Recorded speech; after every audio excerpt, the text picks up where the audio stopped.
चलो तो last class के अंदर हम लोगों ने पढ़ा था, जब हम इक्विलिब्रियम पढ़ रहे थे, हम लोगों ने लास्ट में ये चीज देखी थी कि जो रेट होता है वो कैसा होता है, फॉरवर्ड डायरेक्शन और बैकवर्ड डायरेक्शन का सेम हो जाता है, और कॉन्सेंट्रेशन के लिए क्या होता है, कांस्टेंट हो जाती है। जरूरी नहीं है कि रिएक्टेंट और प्रोडक्ट की कॉन्सेंट्रेशन क्या हो, सेम हो, वहां पर इक्विलिब्रियम के ऊपर, ठीक है।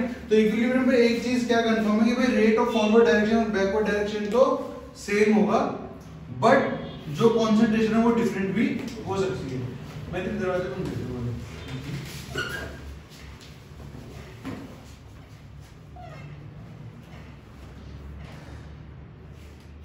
तो कहां तक लिखा था लास्ट क्लास में आया था, ठीक है। यहाँ पे है तो नीचे ही है, ठीक है। अब देखो है क्या, मैं बताता हूँ आपको कि भाई मेरे पास आगे पढ़ रहे हैं हम लोग, ठीक है। जो चीज समझना है उसे, आज का लेक्चर बहुत जरूरी है, ठीक है, 1 घंटे से ज्यादा भी जा सकता है, तो ध्यान से समझना। भाई मेरे पास ये रिएक्टेंट है जो कि कन्वर्ट होगा किसके अंदर, प्रोडक्ट में। इनिशियल टाइम पे रिएक्टेंट की कुछ ना कुछ कॉन्सेंट्रेशन होगी, ठीक है ना। फॉर एग्जाम्पल मान लो मैंने माना ये मेरे पास कितना है, 100 ग्राम है, ठीक है। प्रोडक्ट शुरू में कितना होगा, कुछ भी नहीं होगा, तो भाई इनिशियली तो ये कितना होगा, 0 होगा। कुछ टाइम के बाद रिएक्टेंट कन्वर्ट होने लगेगा किसके अंदर, प्रोडक्ट के अंदर, तो रिएक्टेंट का अमाउंट क्या होगा, कम होने लग जाएगा, ठीक है। अब ये कम होने लग गया, मतलब अगर मैं एक ग्राफ बनाऊं, क्या बनाऊं, मैं ग्राफ बनाता हूं, ठीक है। मैं यहां पर दिखाता हूं कॉन्सेंट्रेशन को और यहां दिखाता हूं टाइम को। रिएक्टेंट का इनिशियल कंसंट्रेशन 100 था, फॉर एग्जांपल मान लो मैंने यहां पर बोला कि ये 100 है, या मैं इसको लिख देता हूं C0। C0 मतलब जो रिएक्टेंट की इनिशियल कंसंट्रेशन, टाइम के साथ ये C0 की वैल्यू क्या करेगी, कम होती जाएगी, ठीक है। मैंने बोला भाई टाइम के साथ इसकी वैल्यू क्या होती जाएगी, एक जगह कम होती जाएगी, ठीक है। अब क्या होगा, थोड़ी टाइम के बाद रिएक्टेंट कम हो जाएगा, कौन कम होने लग जाएगा, प्रोडक्ट बनने लग जाएगा, ठीक है।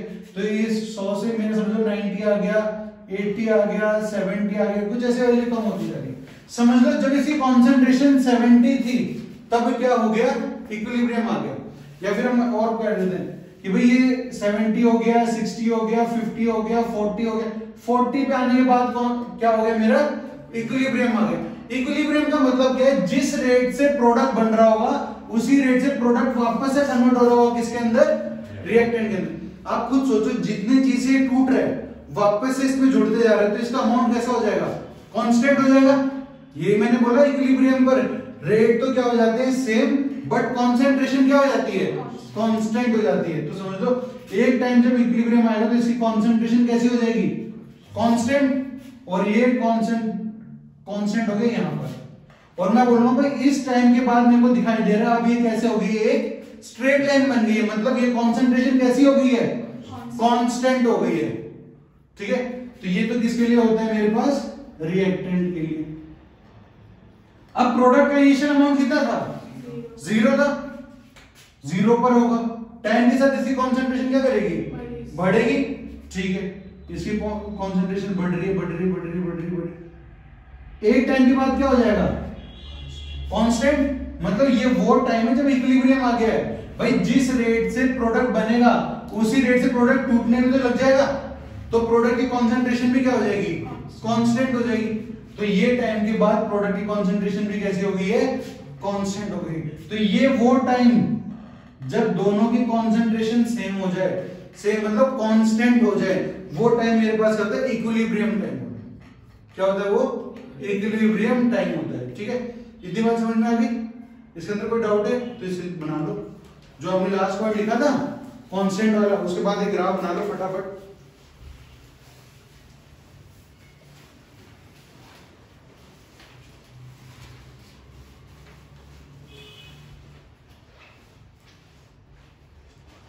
सर आज थर्ड पॉइंट लिखा था ना, हम लोगों ने लास्ट पॉइंट क्या लिखा था,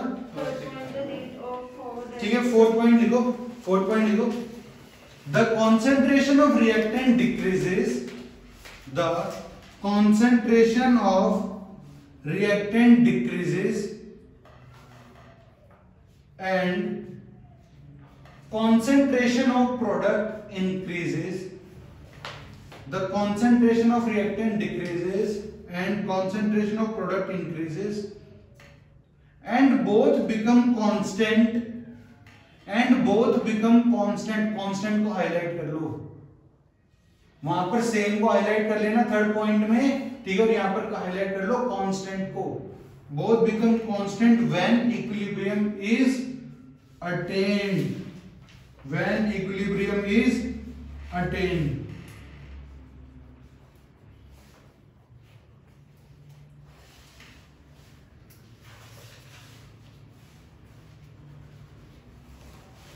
वो बात समझ में आ गई थी, ठीक है।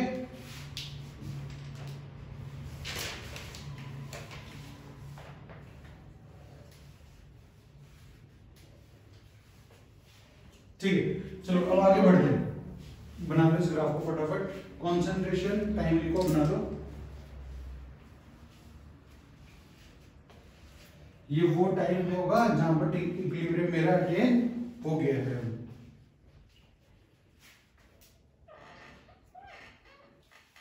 हो गया, ठीक है ना जी, आगे बढ़ते हैं।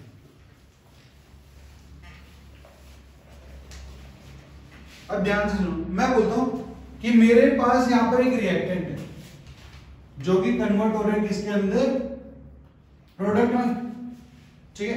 मैं तीन डिफरेंट केस लूंगा। मैं बोलता हूं t इक्वल्स टू 0, मतलब इनिशियल टाइम पर, जब टाइम शुरुआत ही नहीं हुआ है, जो रिएक्टेंट था इसका 1 मोल मेरे पास प्रेजेंट है, प्रोडक्ट का कितना होगा, 0 होगा, और ये इक्विलिब्रियम में तो डबल एडेड मैंने बना दिया, ठीक है। अब देखो, मैं बोलता हूं एक तो t equals to t1 time लेता हूं मैं, ठीक है। मैं बोलता हूं कि इक्विलिब्रियम अटेन हो जाता है इनका, 3 केस ले रहे हैं हम यहां पर, कितने केस ले रहे हैं, 3, ठीक है ना। तो तीनों केस के अंदर पहला केस ये कहता है इक्विलिब्रियम इज अटेन्ड, कब इक्विलिब्रियम अटेन हो गया, जब ये 0.25% खत्म हो चुका है, मतलब 25% रिएक्शन मेरा क्या हो चुका है, कंप्लीट हो चुका है। तो बताओ, एक में से अगर एक का 25% कम हो गया हो तो कितना होगा, 0.75, ठीक है ना। ये कितना बचेगा, 0.75, प्रोडक्ट कितना बना होगा, 0.25 बन गया होगा, क्योंकि इतना ये क्या हो चुका है, खत्म हो चुका है। हम 3 केस ले रहे हैं, ठीक है। पहला केस क्या ले रहे हैं हम लोग कि भाई रिएक्टेंट इक्विलिब्रियम तब आया होगा जब ये रिएक्शन 25% कंप्लीट हो चुका होगा, तब इक्विलिब्रियम आ गया। अब हम इसका ग्राफ बनाते हैं, ठीक है। देखो यहां पर मैं लिख रहा हूं कॉन्सेंट्रेशन और यहां लिख रहा हूं मैं टाइम। प्रोडक्ट रिएक्टेंट की इनिशियल कॉन्सेंट्रेशन कितनी थी, 1, तो मैं इसको डिवाइड कर देता हूं यहां पर 0.25, 0.5, 0.75 और ये है 1, ठीक है। रिएक्टेंट की इनिशियल कॉन्सेंट्रेशन कितनी है, 1, इक्विलिब्रियम आया तब कितनी कॉन्सेंट्रेशन थी, 0.75, तो मैं बोलूंगा 1 से शुरू हुआ होगा और ये 0.75 पे आगे कैसा हो गया होगा, मेरा कांस्टेंट हो गया होगा। बोलो बात समझ आती है भाई। प्रोडक्ट इनिशियली कितना था, जब इक्विलिब्रियम आया, जब वो इक्विलिब्रियम का टाइम आया तब इसकी कॉन्सेंट्रेशन कितनी थी, 0.25 थी, तो 0 से शुरू होगा, इसी कॉन्सेंट्रेशन इंक्रीज कर रही है, बट जैसे 0.25 पे पहुंचा, यहां पर अब क्या हो गया, मेरा इक्विलिब्रियम आ गया, ठीक है। और ये वो टाइम है जिस टाइम के बाद इक्विलिब्रियम मेरा अटेन हुआ था, ठीक है ना। ये वो टाइम है जिसको मैं टी इक्विलिब्रियम लिख रहा हूं, इस टाइम के बाद मेरा इक्विलिब्रियम अब आ चुका है। तो अगर आपको एग्जाम में ये ग्राफ दिया गया हो, तब भी आप क्या करोगे, जिस टाइम के बाद दोनों की कॉन्सेंट्रेशन कैसे हो गई है, कांस्टेंट, तो वो टाइम कैसा होगा, इक्विलिब्रियम का टाइम। ये तो था फर्स्ट केस, ठीक है। अब बात करते हैं हम सेकंड केस की। फॉर एग्जांपल मान लो इक्विलिब्रियम तब अटेन हुआ जब रिएक्शन 50% कंप्लीट हुआ था। भाई रिएक्शन तो 1% के बाद भी इक्विलिब्रियम अटेन कर सकती है, 2 पे भी, 3 पे भी, 4 पे, कितने भी कर सकते हैं। हम ये मान लेते हैं कि 25% का केस देख लिया। अब हम बोल रहे हैं जब रिएक्शन 50% कंप्लीट हुआ था तब इक्विलिब्रियम आई है, ठीक है ना। तो हम लिखते हैं equilibrium attain after completion of 50%। बताओ रिएक्टेंट का अमाउंट कितना होगा? 0.5। इनिशियली 1 मोल था, 50% खत्म हो गया, कितना बच गया? 0.5। प्रोडक्ट कितना बना होगा? 0.5 बन गया होगा। ठीक है। अब इसका ग्राफ बनाऊं मैं, तो मैं बोलूंगा भाई देखो ऐसी बात है कि ये तो मेरा टाइम लिखूंगा यहां पर, और यहां पर मैं क्या लूंगा?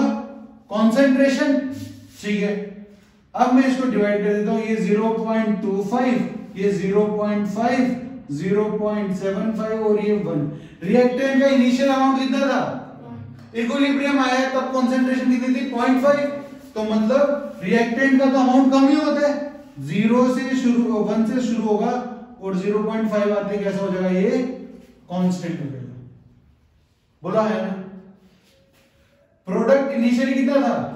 इक्विलिब्रियम आया तो कंसेंट्रेशन कितनी थी? 0.5। तो मतलब 0 से शुरू होगा और जैसे 0.5 आया तो ये भी कैसा हो गया? मेरा कांस्टेंट हो गया। तो मैं बोलूंगा भाई ये वो टाइम था जिसके बाद दोनों चीजें कैसी हो गई हैं?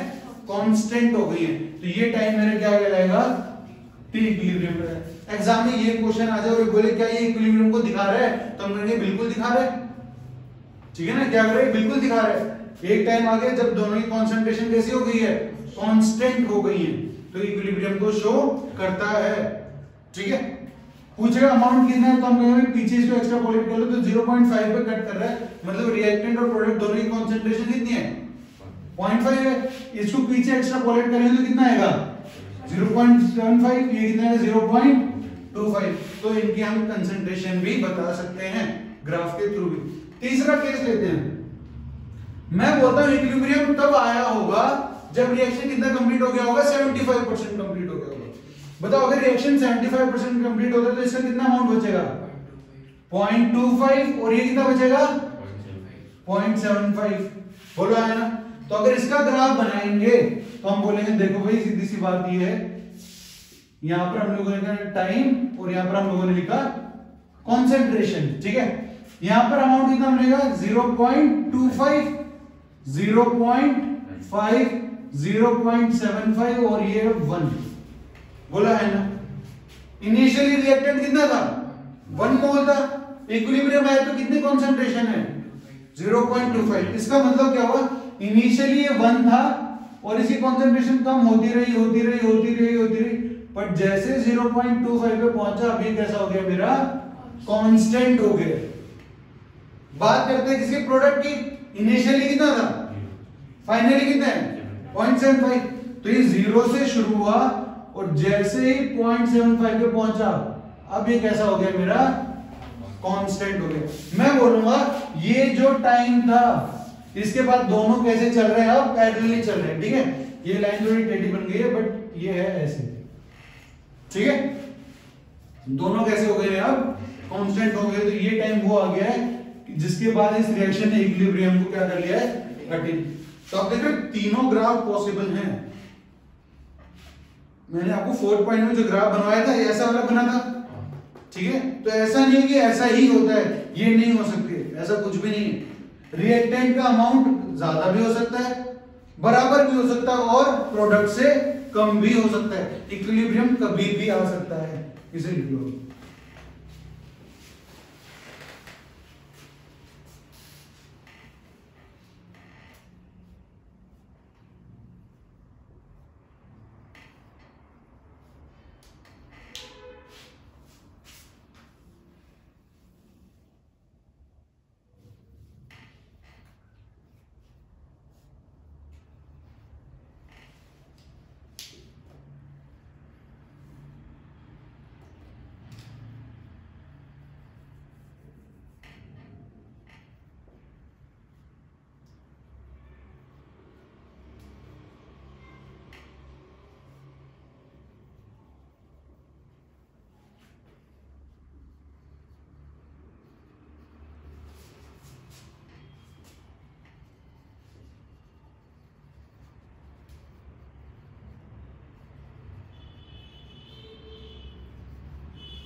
लिख लो इसे फटाफट।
क्लियर?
यहाँ पे पहले भी करा दिया था मैंने, ऐसा कि कराया था, नहीं कराया? ठीक है।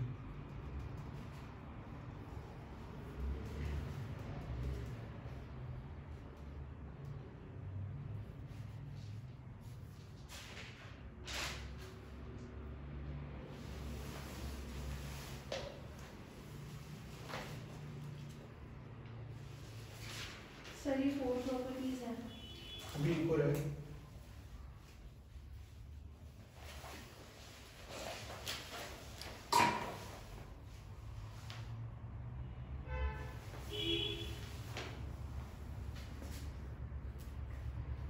फटाफट लिखो, इतना टाइम क्यों लगता है? ठीक है, हो गया? चलो अब देखो हम लोगों ने क्या बोला, ये 4 प्रॉपर्टी पढ़ी है हम लोगों ने, ठीक है ना, इक्विलिब्रियम के बारे में। अब जो अपनी अगली प्रॉपर्टी, जैसे मैंने आपको एक बात बताई थी एग्जांपल के तौर पे कि भाई अगर ये मेरे पास, मैंने एक बकेट ली है, ठीक है, टैप से पानी आ रहा है इसके अंदर 5 लीटर पर सेकंड की स्पीड से, ठीक है, 5 लीटर पर सेकंड की स्पीड से पानी क्या निकल रहा है मेरा, बाहर निकल के जा रहा है। यहाँ पर जो हाइट ऑफ वाटर होगी वो कैसी हो जाती है, कांस्टेंट। अब मुझे बताओ जो पानी है ये मूवमेंट में है, डायनामिक है? डायनामिक है, मूवमेंट कर रहा है ना, अरे मूवमेंट कर रहा है, ये रेस्ट पे है, मूवमेंट कर रहा है, नया पानी आ रहा है और यहाँ से पानी मेरा बाहर निकलते जा रहा है, बट ये हाइट कैसी लग रही है मेरे को, कांस्टेंट लग रही है। अगर मैं ये दोनों पार्ट को छुपा दूं तो मैं अगर सिर्फ हाइट देखूंगा तो मैं कहूंगा यार हाइट तो कांस्टेंट, मतलब ना ही पानी आ रहा है ना ही यहाँ से जा रहा है, ठीक। ऐसे ही रिएक्शन के अंदर होता है, आपके पास क्या होता है, रिएक्टेंट कॉन्स्टेंटली प्रोड्यूस कर रहा होता है प्रोडक्ट के अंदर, ठीक है, कंटिन्यूअसली बन रहा होता है। रिएक्टेंट क्या होता है, प्रोडक्ट के अंदर कंटिन्यूअसली टूट रहा होता है और प्रोडक्ट भी वापस रिएक्टेंट के अंदर साइमल्टेनियसली बनता रहता है। रिएक्शन तो चलती रहती है बट दोनों का अमाउंट कैसा हो जाता है, कांस्टेंट हो जाता है। तो दोनों का अमाउंट कांस्टेंट हो गया तो इसका मतलब ये नहीं है कि रिएक्शन नहीं हो रहा है, रिएक्शन होगा पर जितने रेट से ये टूटेगा उतने रेट से ही वापस भी बन रहा होगा, इसलिए दोनों का अमाउंट कैसा हो जाता है, कांस्टेंट हो जाता है। तो इसलिए 5th पॉइंट लिखो, वो ये बता रहा है आपको कि रिएक्शन तो चलती रहती है, ठीक है ना, रुकती नहीं है। देखो आप, chemical equilibrium is, 5th point लिखो, chemical equilibrium is dynamic in nature, chemical equilibrium is dynamic in nature, that means none of the forward, that means none of the forward and backward reaction, that means none of the forward and backward reaction stops,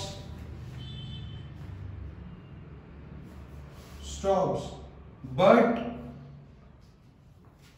both are moving,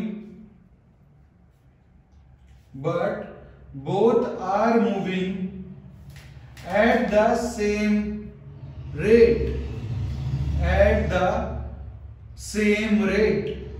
so no net change,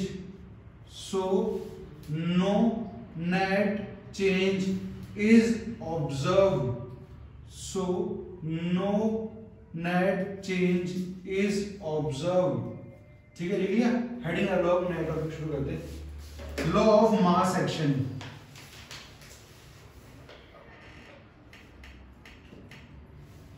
law of mass action,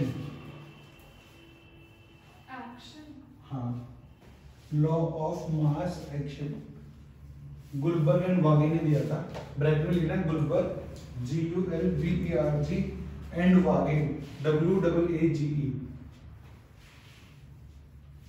law of mass action and Waage WAAGE।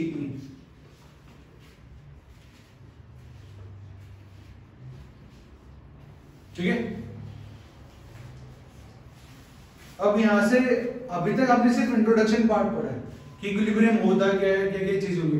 यहां से आपका calculation part start होगा, ध्यान से समझते हैं।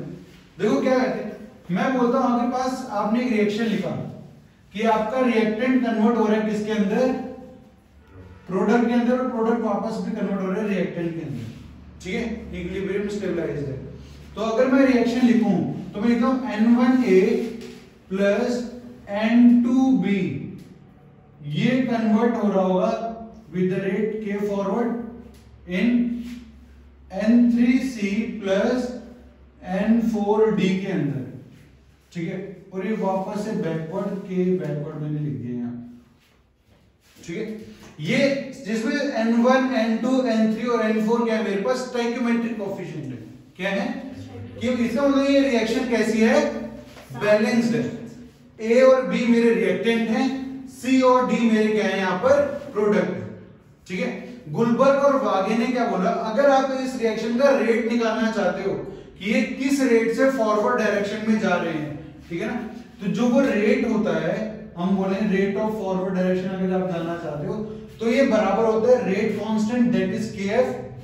ठीक है, ये हर रिएक्शन के लिए कांस्टेंट होता है into concentration of reactant. Reactant कौन है यहां पर, A एंड B, तो हम लिखेंगे A है into concentration of B raise to the power their stoichiometric coefficient. A का स्टोइकियोमेट्रिक कोएफिशिएंट कौन है, N1, B का कौन है, N2। ये केमिकल काइनेटिक्स में भी पढ़ा था। ठीक है, 12th में आते हैं चैप्टर। ठीक, अब देखो रेट ऑफ फॉरवर्ड डायरेक्शन पता चलेगा KF, यहां पर ये RF जो है मेरे पास वो है रेट ऑफ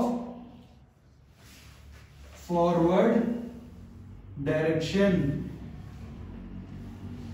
KF मेरे पास रेट कांस्टेंट है, rate constant for forward direction. ठीक है, अभी लिखो मत, अभी समझो, फिर लिखने का टाइम आएगा तब लिखना। ठीक है, अभी नोटबुक को बंद ही रखो और सामने पर समझते रहो। लिखने का टाइम मिलता है ना आखिरी में, फिर बैठे रहते हो। ठीक है, तो अब देखो क्या है, मैंने रेट फॉरवर्ड लिखा, ठीक बराबर KF इनटू ये। इस रिएक्शन से रिएक्शन कहां जा रहा होगा, फॉरवर्ड डायरेक्शन में। अब बताओ जब वो पीछे की तरफ आ रहा है उस टाइम पे रिएक्टेंट कौन होगा, C एंड D हो गए। ठीक है, और प्रोडक्ट कौन बन रहा होगा, A और B। तो मैं लिखूं यहां पर रेट ऑफ बैकवर्ड डायरेक्शन में निकालना चाहूंगा तो ये बराबर होगा किसके, K backward into concentration of C raise to the power their stoichiometric coefficient कौन है, N3 into concentration of D raise to the power their stoichiometric coefficient N4। बोलो बात समझ में, इक्विलिब्रियम पर होगा ना, बाकी कंडीशन में तो नहीं होगा। ठीक है ना, इक्विलिब्रियम पे दोनों कैसे हो जाएंगे, बराबर हो जाएंगे, वो चीज अभी हम कैलकुलेट करेंगे। ठीक है, यहां तक बात समझ में आ गई, कोई डाउट है। ठीक है, तो भाई मेरे पास उन्होंने क्या बोला, अब जो ये वैल्यू रखे हैं हम A B C D के अंदर, उसकी बात करेंगे। ठीक है, इतनी बात समझ में आ गई, इसमें कोई डाउट है। ठीक है, तो जो ये कॉन्सेंट्रेशन ऑफ A है या कॉन्सेंट्रेशन ऑफ B है, कॉन्सेंट्रेशन C और कॉन्सेंट्रेशन D, यहां पर क्या लिखा जाता है, वो होता है एक्टिव मास। देखो है क्या, मुझे पता है कार्बन प्लस ऑक्सीजन का रिएक्शन कराता हूं तो CO2 बन जाती है, मानते हो बात। ठीक है, मुझे पता है ये इक्वेशन कैसी है, बैलेंस्ड है। ये इक्वेशन कैसी है, बैलेंस्ड। कार्बन का 1 मोल ऑक्सीजन के 1 मोल के साथ कंबाइन करके 1 मोल CO2 बनाता है। इक्वेशन बैलेंस है, तो यहां से पता चल गया मुझे कार्बन का 1 मोल का मास कितना होगा, 12 ग्राम।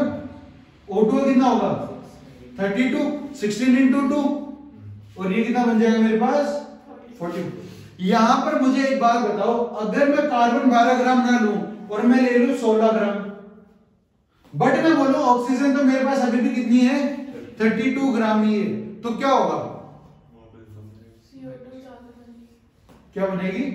CO2 कितनी बनेगी बताओ मुझे? 48। नहीं 40 40 लिमिटिंग रीजन कॉन्सेप्ट पढ़ा है ना? हाँ 44। ठीक है ना भाई, मुझे पता है ये 12 ग्राम 32 ग्राम के साथ रिएक्ट करके तो 44 बना लेगा, तो यहां से 12 तो चला जाएगा, बट 4 ग्राम इसका कैसा रह जाएगा? बचा हुआ रह जाएगा, क्योंकि उसके लिए पास ऑक्सीजन है ही नहीं रिएक्ट करने के लिए, तो ये 4 ग्राम एज इट इज बचा रहेगा। तो ये जो होता है, जो इसका 12 ग्राम है वो होता है एक्टिव मास। एक्टिव मास का मतलब वो मास जो रिएक्शन के अंदर पार्टिसिपेट कर रहा है, ठीक है ना। अब कॉन्सेंट्रेशन एक ही तो कुछ भी हो सकती है, मैं बोलूं मैंने 50 लीटर मिला दिया, पर ये तो मैंने 5 ml लिया, तो भाई इसके हिसाब से रिएक्ट करेगा ना, वो जो बचा हुआ मेरे काम का ही नहीं है, तो हम क्या लेते हैं? एक्टिव मास लेते हैं। एक्टिव मास का मतलब क्या होता है? जो रिएक्शन के अंदर पार्टिसिपेट करेगा। अगली बात समझ में, तो अब हम एक्टिव मास की बात करेंगे। एक्टिव मास अलग अलग चीजों का अलग अलग होता है, ध्यान से सुनते जाना। देखो मैं लेता हूं, अगर मेरे पास कोई भी चीज एक्वस स्टेट में, कौन से स्टेट में? एक्वस स्टेट में, तो मैंने पहले लिखो फिर लिखेंगे बाद में। अपने पास क्या है? एक्वस स्टेट में, ठीक है। एक्वस के अंदर हम लोग क्या कैलकुलेट करते हैं? हमेशा मोलैरिटी कैलकुलेट करते हैं। क्या कैलकुलेट करते हैं? मोलैरिटी। अब मोलैरिटी की बात करते हैं। कोई भी चीज कभी भी मेरे पास एक्वस स्टेट में होगी तो मैं उसकी हमेशा मोलैरिटी कॉन्सेंट्रेशन लूंगा, और मोलैरिटी का मतलब क्या होता है? Moles of solute upon volume of solution in litres, ठीक है ना। किसके लिए? कोई भी एक्वस स्टेट में मेरे पास कभी भी होगा तो मैं क्या लूंगा? उसकी मोलैरिटी लूंगा कॉन्सेंट्रेशन के टर्म पे। तो यहां जो हम एक्टिव मास लिखेंगे, तो कोई भी चीज एक्वस स्टेट में, समझ लो यहां ए मेरे एक्वस स्टेट में, तो मैं ए के लिए क्या लिखूंगा? उसकी मोलैरिटी लिखूंगा, ठीक है। आपके पास चीजें समझ लो, कोई गैस में प्रेजेंट है, गैस का क्या कैलकुलेट करते हैं? हम प्रेशर करते हैं, तो गैसेस के लिए एक्टिव मास उनका प्रेशर होता है। कौन होता है? प्रेशर, ठीक है। तो गैसेस के लिए हम लोग लिखते हैं उनका प्रेशर। एक्वस स्टेट में है तो उनका मोलैरिटी एक्टिव मास होगा, गैसियस में है तो क्या लिखेंगे? उनका प्रेशर लिखेंगे, ठीक है। अब एक बात और ध्यान से सुनो, PV = nRT सुने, ठीक है ना। आइडियल गैस इक्वेशन होती है, क्या होती है? PV = nRT, बोला है ना। मैं P को ऐसे ही रखता हूं, यहां लिख देता हूं N/VRT। N क्या होता है? नंबर ऑफ मोल्स, V क्या है? वॉल्यूम, तो N/V क्या हो गया? कॉन्सेंट्रेशन बन गया, मोलैरिटी बन गई कि नहीं बन गई? तो P = किसके बराबर हो गया? Molarity into R into T। मतलब गैसेस की तो मैं मोलैरिटी भी कैलकुलेट कर सकता हूं और प्रेशर भी कैलकुलेट कर सकता हूं, बोला है ना भाई। अगर मेरे पास पानी रखा हुआ है, पानी का कोई प्रेशर नहीं होता गैसेस के अंदर, ठीक है, तो उसको नहीं लिख सकते, बट गैसेस की आप कॉन्सेंट्रेशन भी निकाल सकते हो मोलैरिटी टर्म्स में, और प्रेशर भी कैलकुलेट कर सकते हो, ठीक है। तो ये चीज होगी। अगर आपके पास कभी भी सॉलिड दिया जाए, क्या प्योर सॉलिड हो या फिर प्योर लिक्विड हो, क्या दिया जाए? Pure solid. जैसे मैं रिएक्शन लिखता हूं यहां पर, अपने पास हम लोगों ने कोई रिएक्शन ले ली, carbon solid plus oxygen gas convert into CO2 gas, तो इसमें कार्बन सॉलिड आ गया, मतलब प्योर कार्बन लिया हुआ आपने सॉलिड स्टेट में। तो अगर कोई भी प्योर सॉलिड हो, प्योर लिक्विड हो, लिक्विड को कैसे लिखते हैं? L से लिखते हैं, सॉलिड को कैसे लिखते हैं? S। एक्वस के लिए तो मोलैरिटी लिखेंगे, मोलैरिटी किसकी निकाली जाती है? सॉल्यूशन की। सॉल्यूशन के अंदर सॉल्वेंट और सॉल्यूट दोनों प्रेजेंट होते हैं, ठीक है, तो उसकी निकल जाती है। प्योर लिक्विड है इसलिए सॉल्यूशन नहीं है, ठीक है। तो इस केस के अंदर कभी भी आपको सॉलिड S लिखा हो या लिक्विड L लिखा हो, इन दोनों एक्टिव मास हमेशा आपको 1 लेना है। कितना लेना है? 1 लेना है, इस बात का ध्यान रखना, ठीक है। कभी भी आपको सॉल्यूशन दिया जाए, एक्वस सॉल्यूशन हो, कुछ भी हो, तो उसकी क्या लिखेंगे हम लोग? मोलैरिटी। गैसेस के लिए हम प्रेशर में भी लिख सकते हैं और मोलैरिटी टर्म्स में भी लिख सकते हैं, ठीक है। और कभी भी प्योर सॉलिड प्योर लिक्विड दिया जाए तो उसका क्या मानेंगे हम लोग? 1 मान देंगे। ठीक है, इतनी बात समझ में आई। पहले हम लोग बुलबर्ग और वागे की डेफिनेशन लिखते हैं, फिर इसको लिखना, फिर बाद में मैं लिखूंगा। लिखो, according to this law,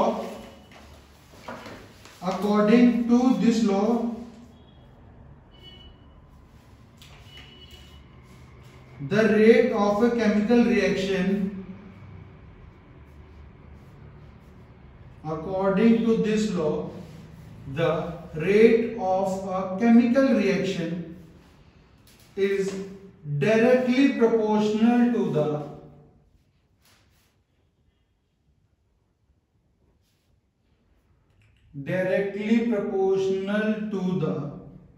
active mass of reactant,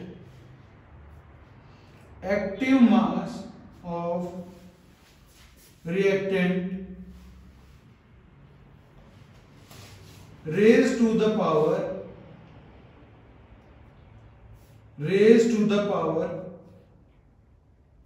their stoichiometric coefficient, raised to the power their stoichiometric coefficient।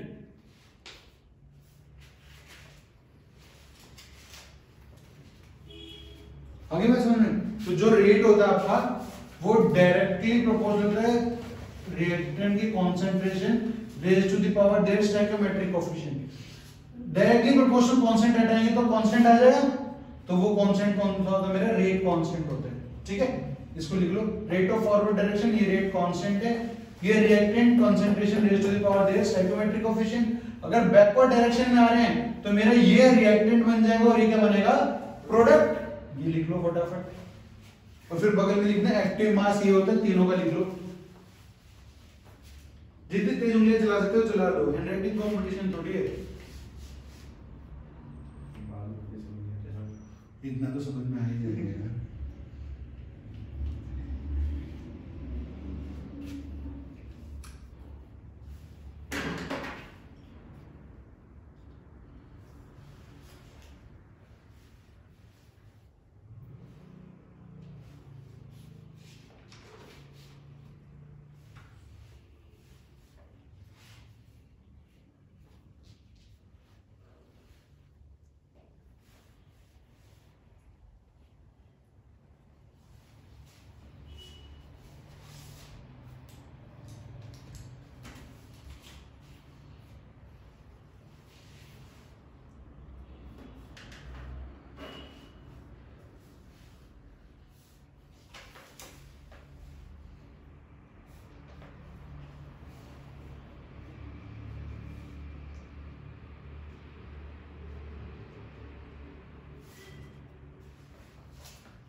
कहां पर? ये गैस।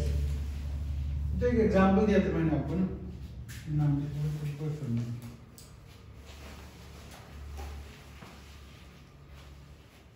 इसके अंदर कोई डाउट तो पूछते हुए चलना, ठीक है? चैप्टर के इनिशियल स्टेज में अगर आपको समझ में आ जाए सारी चीजें, कॉन्सेप्ट नहीं होते, बाद में तो सिर्फ कैलकुलेशन होती है।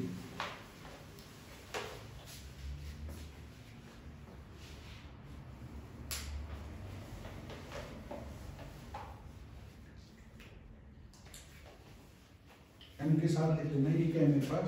मोलैरिटी है, बाद में कुछ और लिख लो। गैस की मोलैरिटी निकाल सकते हैं, इसलिए मैंने वहाँ पे मोलैरिटी लिखा है। गैस की मोलैरिटी कैलकुलेट की जा सकती है, पर मोल्स कैलकुलेट नहीं जा सकते। क्या? गैस के मोल्स कैलकुलेट नहीं किए जा सकते। नहीं किए जा सकते। तो जो फॉर्मूला चेंज है नहीं हो जाएगा। ये फॉर्मूला चेंज होगा, उसमें कॉन्फ़िगरेशन चेंजेस आएंगे, अभी करेंगे उसको हम, उसकी टेंशन मत लो। मैंने ये बोला अगर आपके पास एक्वा सॉल्यूशन है उसकी हमेशा कंसंट्रेशन मोलैरिटी में दी जाएगी। गैस होगा तो प्रेशर में भी दे सकते हैं, पार्शियल प्रेशर में और मोलैरिटी में बता सकते हैं। प्योर सॉलिड प्योर लिक्विड है तो क्या मान लेंगे? उसके 1 मान लेंगे। ठीक है, लिख लिया? ठीक है, कहाँ तक ये सेक्शन ने हो गया? ठीक है, आइए ठीक है। हेडिंग डालो इक्विलिब्रियम कांस्टेंट फॉर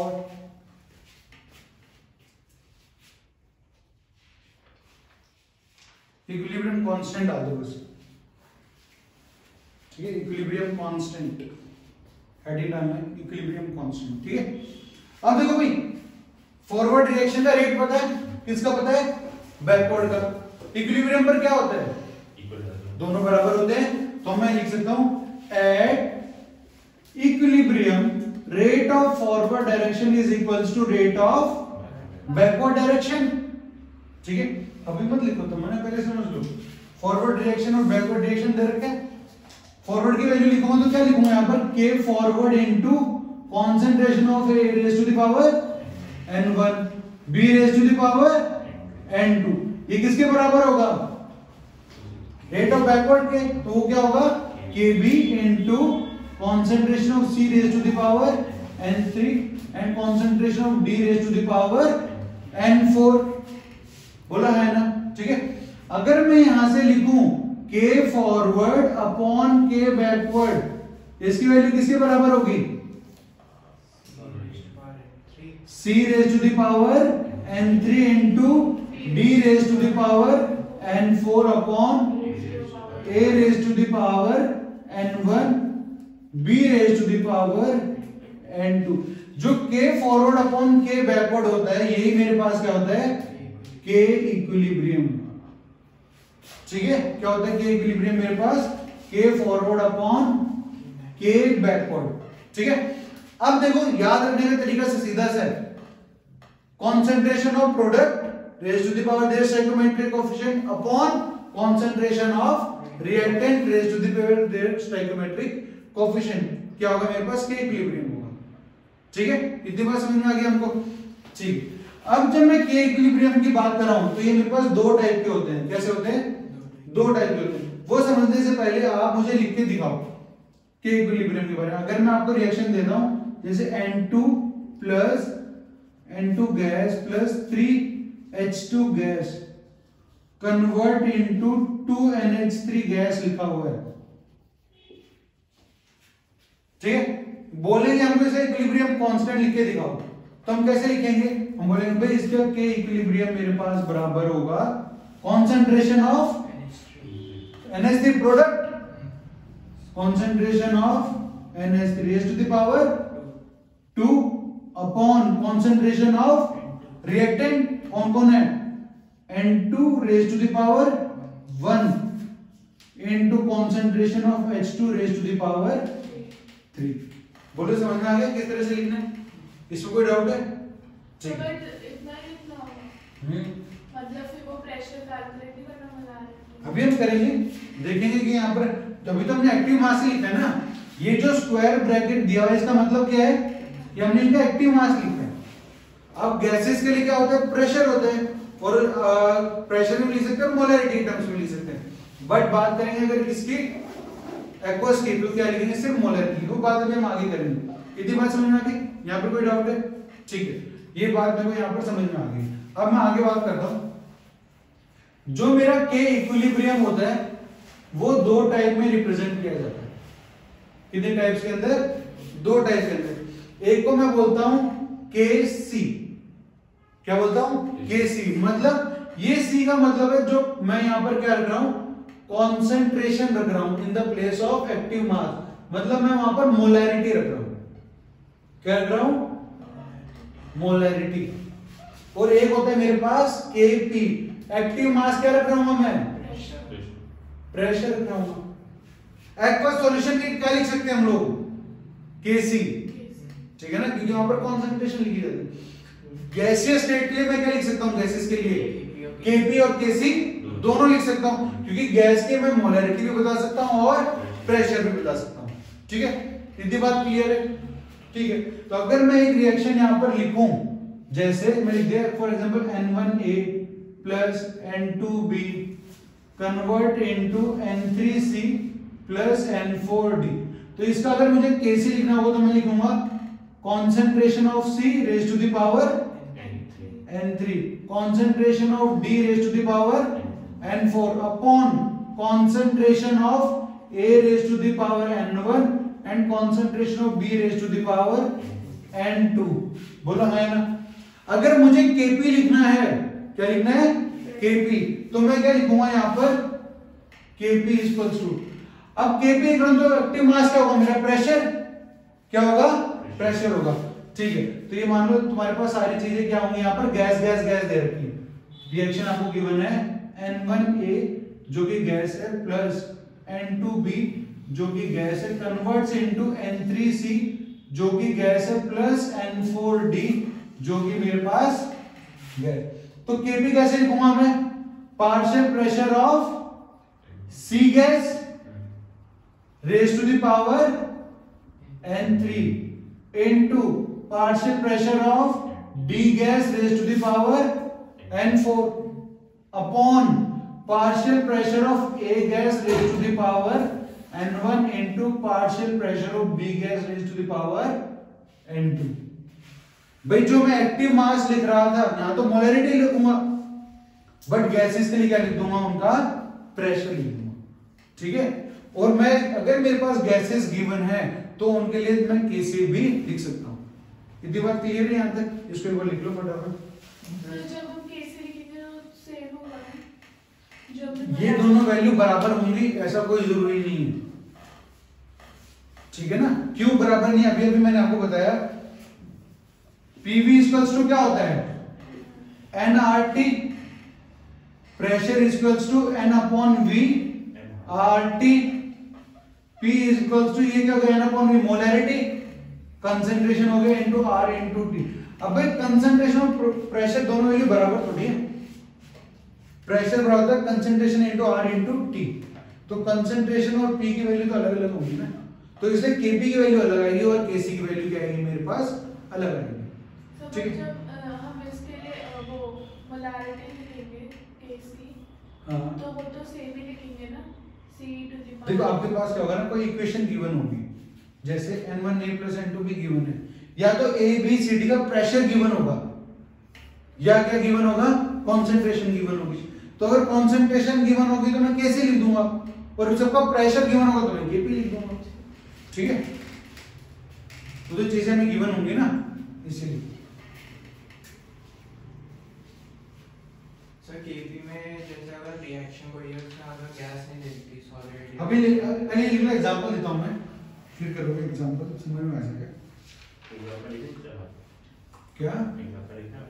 हाँ, ये जो यहाँ लिखा हुआ है सारा लिख लो, फिर मैं कुछ एग्जांपल देता हूँ, एग्जांपल से और क्लियर हो जाएगा।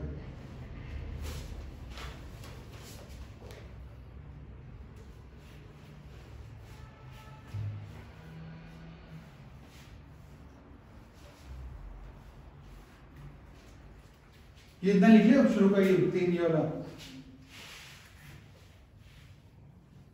मैं आपको 3 रिएक्शन देता हूँ, उसके लिए आप लिखो 3-4 मैं रिएक्शन देता हूँ आपको, उनके लिए Kp कैसे लिखो।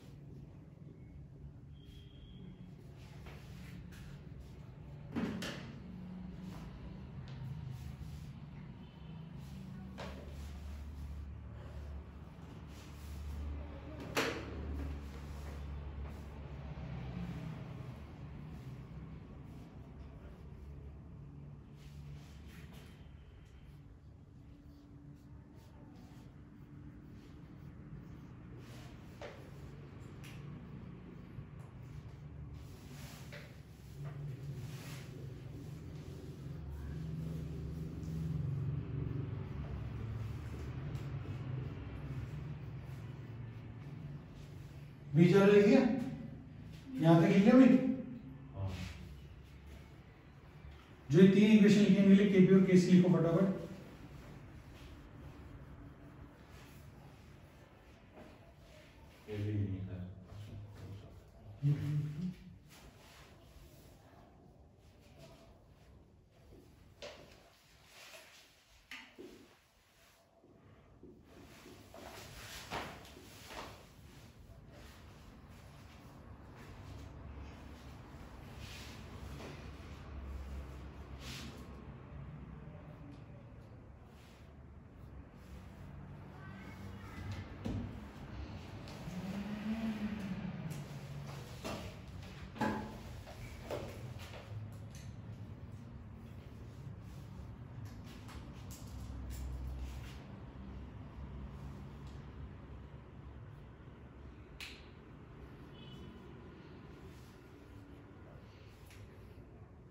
4 रिएक्शन लिखी, सबके लिए केपी और केसी लिखो।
क्या चीज?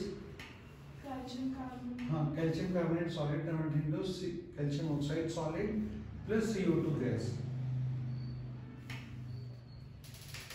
अब इन चारों रिएक्शन के लिए Kp और Kc लिखो। दोनों? हाँ लिखूं। सो बट एक्वस के लिए तो सिर्फ Kc होगा ना? हाँ तो ठीक है, वहां पर सिर्फ Kc ही लिखना, जो चीज पॉसिबल है वो लिखो। ठीक है, ठीक है। पहले रिएक्शन है क्या? PCl5 gas convert into PCl3 gas plus Cl2 gas. मैंने यहाँ पर जैसे देखा तो मुझे दिखा ये भी गैस है, ये भी गैस है और ये भी क्या है? गैस है। तो गैस है तो इसलिए मैं Kp भी लिख सकता हूँ और क्या लिख सकता हूँ? Kc भी लिख सकता हूँ। अगर मैं इसका Kp लिखूंगा तो क्या लिखूंगा? Partial pressure of gas of PCl3 raise to the power 1 into partial pressure of Cl2 gas raise to the power 1 upon partial pressure of PCl5 gas raised to the power 1 है कि नहीं? अगर समझो इसका Kc गिवन हो, मतलब सबका concentration दे रखी है क्वेश्चन के अंदर, देखो सबके प्रेशर दे रखा हो तो Kp लिख लेंगे। अगर तीनों का क्या दे रखा हो? कॉन्सेंट्रेशन, मोलैरिटी गिवन हो तो क्या लिखेंगे हम लोग? Concentration of PCl3 into concentration of Cl2 upon concentration of PCl5। बोलो बात समझ में आ गई? ठीक। अब देखो यहाँ पर गैस गैस गैस है, गैस के लिए मैं Kp भी लिख सकता हूँ और Kc भी लिख सकता हूँ। तो जब मैं इसके लिए Kp लिखूंगा तो लिखूंगा partial pressure of H2 gas into partial pressure of I2 gas upon partial pressure of HI gas raise to the power 2। अगर मैं Kc लिखना चाहता हूँ तो मैं लिखूंगा concentration of H2 into concentration of I2 upon concentration of HI का square. Third का और फोर्थ का लिखो फटाफट।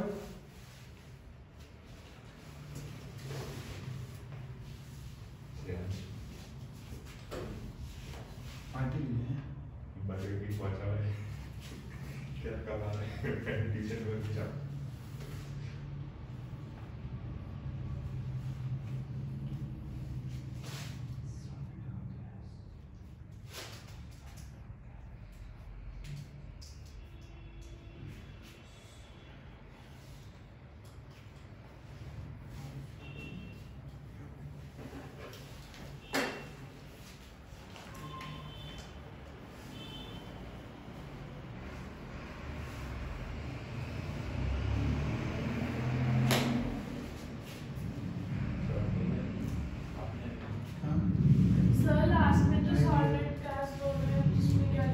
किसके अंदर? लास्ट में सॉलिड एक्टिव मास कितना होता है?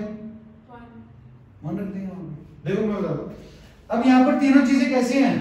एक्वस है, एक्वस के लिए क्या लिख सकते हैं? सिर्फ Kc लिख सकते हैं, Kp तो नहीं लिख सकते, तो Kc वैल्यू लिख देंगे और बराबर हो concentration of NH4 and OH ion upon concentration of NH4 OH।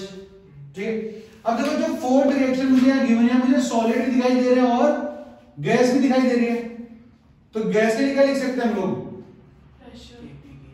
KP लिख देते हैं। अब केपी लिखो तो किसके बराबर होगा? एक्टिव मास ऑफ CO 1 होती है into partial pressure of CO2 upon active mass solid है तो क्या होगा? 1 होगा। तो ये बराबर हो जाएगा किसके? Partial pressure of CO2 gas. KP बराबर होगा partial pressure of CO2 gas के। ठीक है, देखो अब एग्जाम में करते क्या है, ध्यान से सुनो। सामने एग्जाम में है ना, आपको पीवी स्ट्रोक से एनआरटी लगवाना होगा उनको कहीं पे, वो आपको पार्शियल प्रेशर ऑफ CO2 नहीं देंगे, वो लिखेंगे इसका केपी आपको इतना नहीं है। भाई सीधी सी बात है, केपी तो मेरा पार्शियल प्रेशर ऑफ CO2 के बराबर ही है, तो मतलब प्रेशर ऑफ CO2 नहीं दिया आपको, वो जानबूझ से केपी देंगे आपको कंफ्यूज करने के लिए, कब? जब ऐसा कोई रिएक्शन होगा तो। ठीक है, अब देखो अगर मैं इसके लिए केसी लिखूं तो किससे बराबर होगा? वही 1 into concentration of CO2 upon, ये भी 1 नहीं होगा, active mass of calcium carbonate, ये कंसंट्रेशन ऑफ CO2 के बराबर। मतलब इस केस के अंदर Kp की वैल्यू बराबर है पार्शियल प्रेशर ऑफ CO2 और Kc की वैल्यू है कंसंट्रेशन ऑफ CO2। ठीक है, बस आज के इतना ही। अगली क्लास में हम लोग इक्विलिब्रियम कांस्टेंट लिखने सीखेंगे। डिफरेंट रिएक्शंस के लिए Kp Kc के रिलेशन को निकालेंगे और क्वेश्चन देंगे। ठीक है, दोस्तों एनसीईआरटी के सॉल्यूशन वेदांतों के हाँ वेदांत और डाउट होते हैं तो